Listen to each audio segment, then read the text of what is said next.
कभी सोचा है कि कोई ऐसी जगह हो सकती है जहां वक्त खुद ठहर जाता हो? चलिए, आज हम चलते हैं मध्य प्रदेश के पवित्र शहर उज्जैन, जहां है महाकालेश्वर मंदिर। ये सिर्फ भगवान शिव के 12 ज्योतिर्लिंगों में से एक नहीं है। नहीं, ये वो जगह है जहां शिव समय के स्वामी हैं, जहां वो महाकाल कहलाते हैं। तो आखिर ऐसा क्या है जो महाकालेश्वर को इतना खास, इतना रहस्यमयी बनाता है? पूरी दुनिया में ऐसा और क्यों नहीं है? चलिए, आज इसी सवाल का जवाब ढूंढते हैं, एक सफर पर निकलते हैं इसके रहस्यों को जानने के लिए। इस सफर में हम 3 खास रहस्यों पर गौर करेंगे। 1.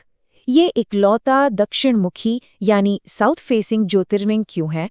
दूसरा, यहाँ की वो विश्व प्रसिद्ध भस्म आरती जिसके बारे में सबने सुना है। और तीसरा, भगवान शिव की महाकाल के रूप में जो पहचान है, उसका असली मतलब क्या है? तो चलिए शुरुआत करते हैं।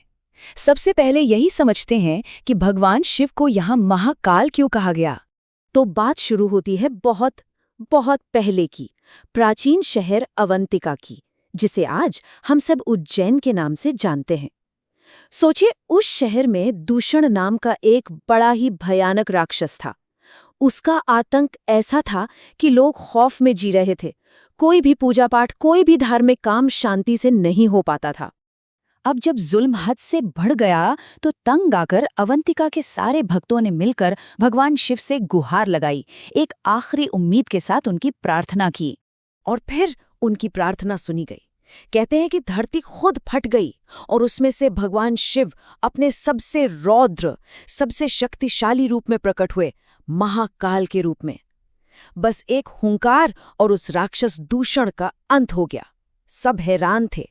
भक्तों ने उनसे विनती की कि वो हमेशा के लिए यहीं बस जाएं, और भगवान मान गए और वहीं एक स्वयंभू लिंग के रूप में स्थापित हो गए। स्वयंभू मतलब जिसे किसी ने बनाया नहीं, जो खुद प्रकट हुआ हो। तो ये तो थी स्थापना की कहानी। अब देखते हैं कि इतिहास के पन्नों में इस मंदिर ने क्या-क्या देखा है। इस मंदिर का इतिहास भी आप देखिए, विनाश और फिर से उठ खड़े होने की ये कहानी है। 13वीं सदी में दिल्ली सल्तनत के सुल्तान इल्तुतमिश ने इसे तोड़ दिया था। सोचिए, सदियों तक ये जगह खंडर बनी रही। फिर 18वीं सदी में मराठा सरदार राणोजी शिंदे आए और उन्होंने इसका गौरव फिर से लौटाया। और आज तो भव्य महाकाल लोक कॉरिडोर के साथ ये मंदिर पहले से कई ज्यादा शानदार दिखता है। चलिए, अब जरा मंदिर की बनावट, इसकी वास्तुकला पर भी एक नजर डालते हैं। ये भी अपने आप में एक कहानी है। ये मंदिर कोई आम मंदिर जैसा नहीं है।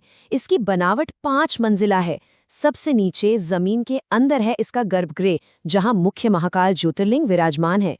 फिर ग्राउंड फ्लोर पर भगवान ओंकारेश्वर का मंदिर है, और सबसे ऊपर टॉप फ्लोर पर है भगवान नागचंद्रेश्वर का मंदिर, जो खुद एक रहस्य है। और जानते हैं सबसे हैरान करने वाली बात क्या है? ये जो सबसे ऊपर वाला नागचंद्रेश्वर मंदिर है ना, वो साल में सिर्फ एक दिन के लिए खुलता है, नाग पंचमी के दिन। सोचिए, इसी वजह से यहाँ के दर्शन भारत में सबसे दुर्लभ दर्शनों में से एक माने जाते हैं।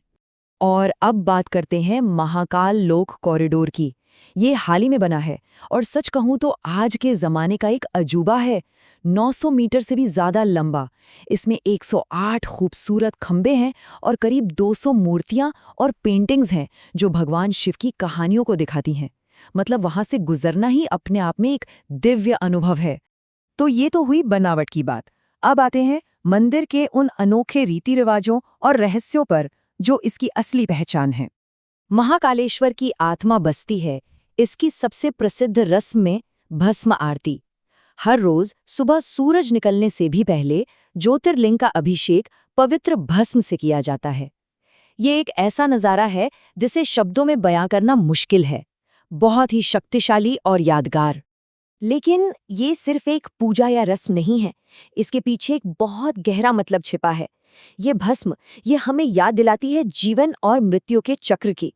ये इस बात का प्रतीक है कि आखिर में सब कुछ राख ही हो जाना है, और सिर्फ शिव यानी महाकाल ही हैं जो इस चक्र से परे हैं, वो जिन्होंने मृत्यु पर भी विजय पाली है।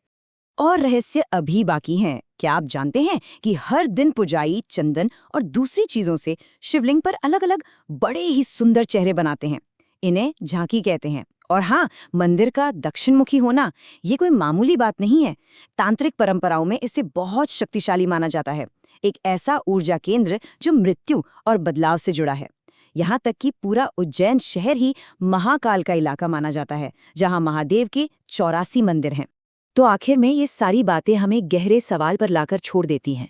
क्या महाकालेश्वर मंदिर सिर्फ ईंट पत्थर से बनी एक पूजा की जगह है, या फिर ये खुद समय का एक जीता जागता गवाह है, एक गवाह विनाश का, फिर से निर्माण का और उस शक्ति का जो वक्त से भी परे है।